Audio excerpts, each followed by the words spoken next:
Yo, what's up, ladies and gents? Today I'll be making a new video, and this video will be on the ideology of Naruto villains. Now, you might be wondering, why would I make such a strange video?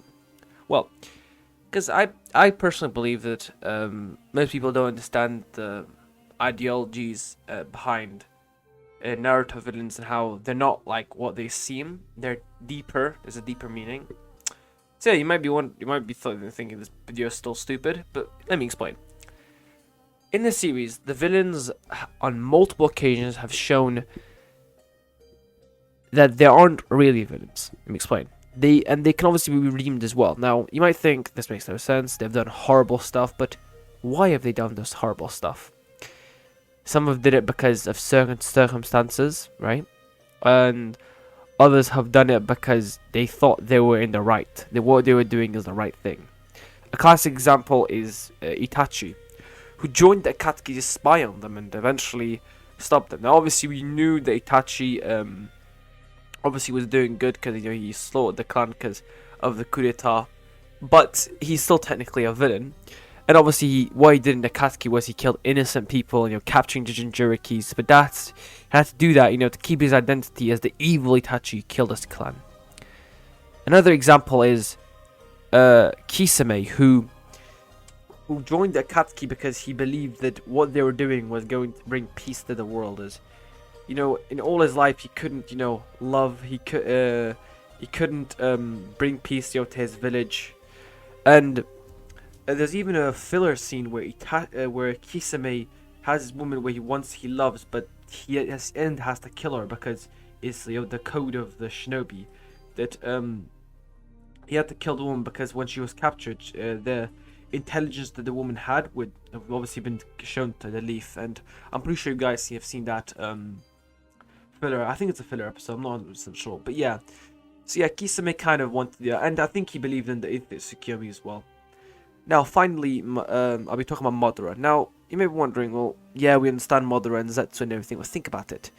What everything Madara did was because of Zetsu. Think about it. And everything that all the villains in Naruto did was because of Zetsu.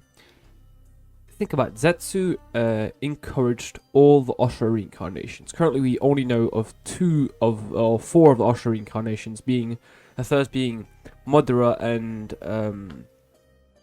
Hashirama, then Naruto and Sasuke.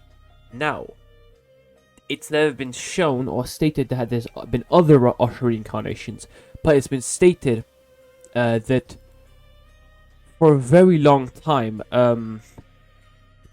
like the Zetsu has been planning and trying to bring back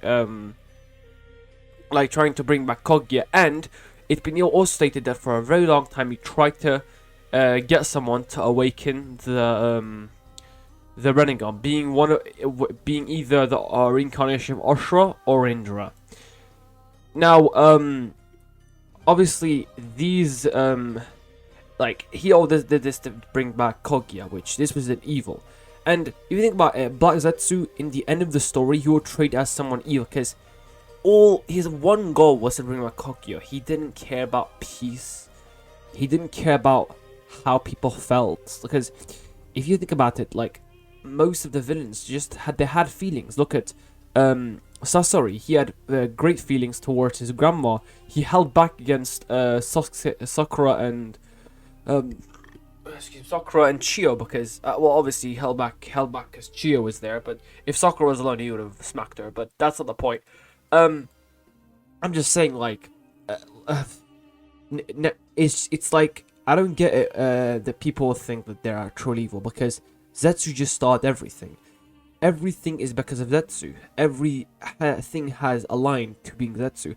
And you can even take into consideration that Zetsu kind of influenced Pain as well. Think about it. In the Naruto Stone 4, there is a adventure mode. I believe it's an adventure mode where you get to explore all of Naruto's history, and there's little Stone 4 fillers, if you get what I'm trying to say. And then some of those the Pain, or I think the Diva Path of Pain beats all the beats Kakuzu or Sasori, and then was Pain. Actually, Conan beats Pain. Conan beats Sasori. One of the Pains beats Kakuzu, and if you count these as canon, this means they were forced into the Katsuki. So, yeah, and the Katsuki was basically created by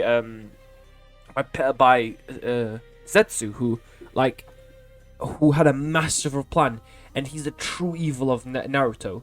Remember, his name is Black Zetsu. He's the abomination of evil. That's that whole point of him. His color as well, black.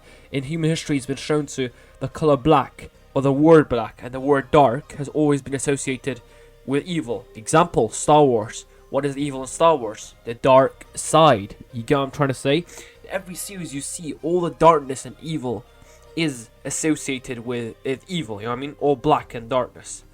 And Zetsu is the main darkness. Now you could say the Atsutskis were evil because they were the aliens, but the only Otsutsuki we got, like we saw in Shippuden, because I'm not gonna count Boruto here. I'm only gonna count part 1 Naruto and part 2 Naruto as well.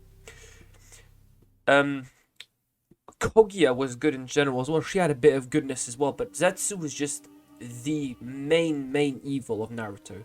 The one that started everything, and all Naruto, everyone who wanted to end evil. For example, Obito wanted to end evil, but he did it his own way. He did, and even, for example, Donzo, one of the other villains, he wanted to end evil, but in his own way, or what can I say, protect the village, I should say. He wanted to protect the village, was obviously a good thing, but he only listened to himself. He didn't listen to others. That was Donzo's downfall. Also, that's Obito's downfall. That was Madara's downfall. That was the downfall of all the great ones, because they only listened to themselves, and they didn't listen to others. And think about it, this was partially because of Zetsu's fault. All leads back to Zetsu. Every evil in Naruto and Naruto Shippuden leads back to Zetsu. And I'll even mention a bit of Boruto. In Boruto, there are a couple of people who still believe in Madara's ideology, right? But think that Madara failed.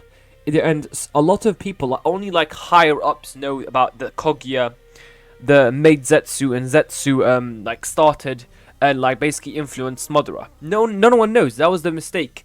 That the Kages didn't tell the rest of the world about Zetsu. That's how basically the whole world was fucked up because of Zetsu. So yeah, thank you guys very much for listening to this video. I wanted this guess off my chest. You know what I mean? Tell all you guys this, because some of them people just don't understand that. You know, these people weren't truly bad. They were all influenced by Zetsu, the true evil of Naruto. Thank you very much for listening, guys. I'll see you guys later. Peace.